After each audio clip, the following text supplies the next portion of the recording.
वमा उहिल्ल लिगैर अल्लाह बिही, जिस जानवर पर गैर अल्लाह का नाम लिया गया वो भी हराम, यानी ज़बह के वक्त। यहाँ कुछ लोगों को कंफ्यूजन हो जाती है।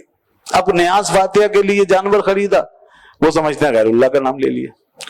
भाई नाम तो किसी ना किसी का लेना ही पड़ेगा, अगर नियाज फातिहा के हवाले से ना सही तो कम से कम अपना जानवर कहोगे, उसका कहोगे, इसका कहोगे, फलां का कहोगे, फलां, ये तो कहते ही। तो ये चीजें अलग है, ये एक शनाख्त है, एक पहचान है, एक निस्बत है। बस नियाज फातिहा में भी एक निस्बत है कि जी गौसे पाक के नियाज के लिए लिया है, 11वीं शरीफ के लिए लिया है, वगैरह वगैरह, मिलाद पे सबक करना है उसके लिए लिया है, बस ये तो इससे क्या फर्क पड़ता है, ये तो एक निस्बत है। बाकी जो यहाँ पर बात की गई है वो ये है कि बवक्ते ज़बह जब छुरी फेरे तो उस वक्त अगर किसी ने किसी भी गैरुल्लाह का नाम लिया, अल्लाह के अलावा किसी का भी नाम लिया, तो वो हराम हो जाएगा। और जाहिर है जिस वक्त ये आयत नाजिल हुई उस वक्त कौन से गैरुल्लाह को पुकारा जाता था, आपको पता है ना। मक्के वाले क्या कर रहे थे, मुशरिक क्या करते थे, वो बुतों के नाम पे जानवर ज़बह करते, तो उन्हीं की बात की गई।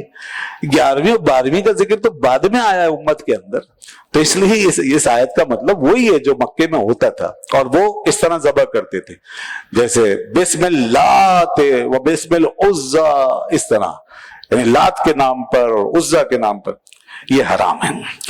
मुसलमान कोई ऐसा नहीं है, मैंने तो अपनी जिंदगी में नहीं देखा कि कोई ज़बह के वक्त कहे कि गौसे आज़म के नाम पर, ख्वाजा साहब के नाम पर, ये कोई भी नहीं कहता, सबके बिस्मिल्लाह अल्लाह अकबर पढ़ते।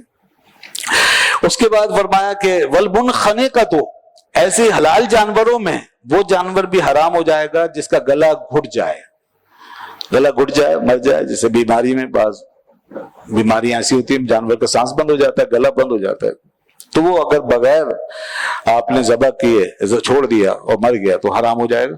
वल मौकूदा, तो इसी तरह वो जानवर जो के चोट लग करके मारा, कोई चीज मार दी उसको, ऊपर से पत्थर गिर गया, कोई चीज गिर गई, कुछ मार दिया।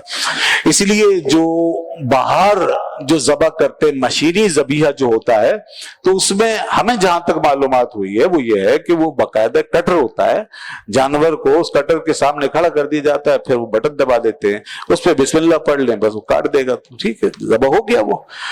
और कहीं ऐसा भी होता है, मैंने ये सुना है बाहर मुल्कों में, कि कोई गोला सा उसके सर पे मारते हैं तो उससे उसको बेहोश कर देते हैं।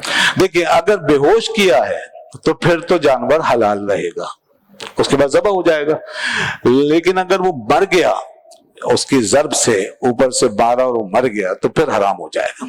तो इसलिए वो बेहोश ही करते हैं उसको, इसलिए आसानी के लिए, और उसके बाद छुरी फेर देते। तो इसमें कोई मजाक नहीं। जैसे कि बाज़ दफा भागते हुए जानवर को किसी भी तरीके से मार के गिराया जाता है, फिर छुरी फेर ली जाती है। इसी तरह वल मुतरद्दिया, वो जानवर जो ऊपर से गिर जाए वो भी हराम है, गिर के मर गया वो भी हराम हो गया। वन नतीहा, और वो जानवर जिसको दूसरा जानवर सींग घोंप कर मार दे, या दो जानवर लड़ रहे हैं और फिर वो कोई एक मर जाए, तो ये जानवर भी हराम हो जाएगा। वमा अकल सबउ, और इसी तरह वो जानवर जिनको दरिंदे खा ले, दरिंदा कोई खा जाए किस जानवर को और वो मर जाए तो भी हराम है। ये जो शिकार पे भेजते हैं ना, शिकारी कुत्तों को, कोई शिकारी जानवर जो भेजते हैं, परिंदों में से भेजते हैं या कुत्ते वगैरह को भेजते हैं, तो ये भी मारते नहीं है, पकड़ के लाते हैं, फिर उसके बाद उसकी छुरी फेर दी जाती है।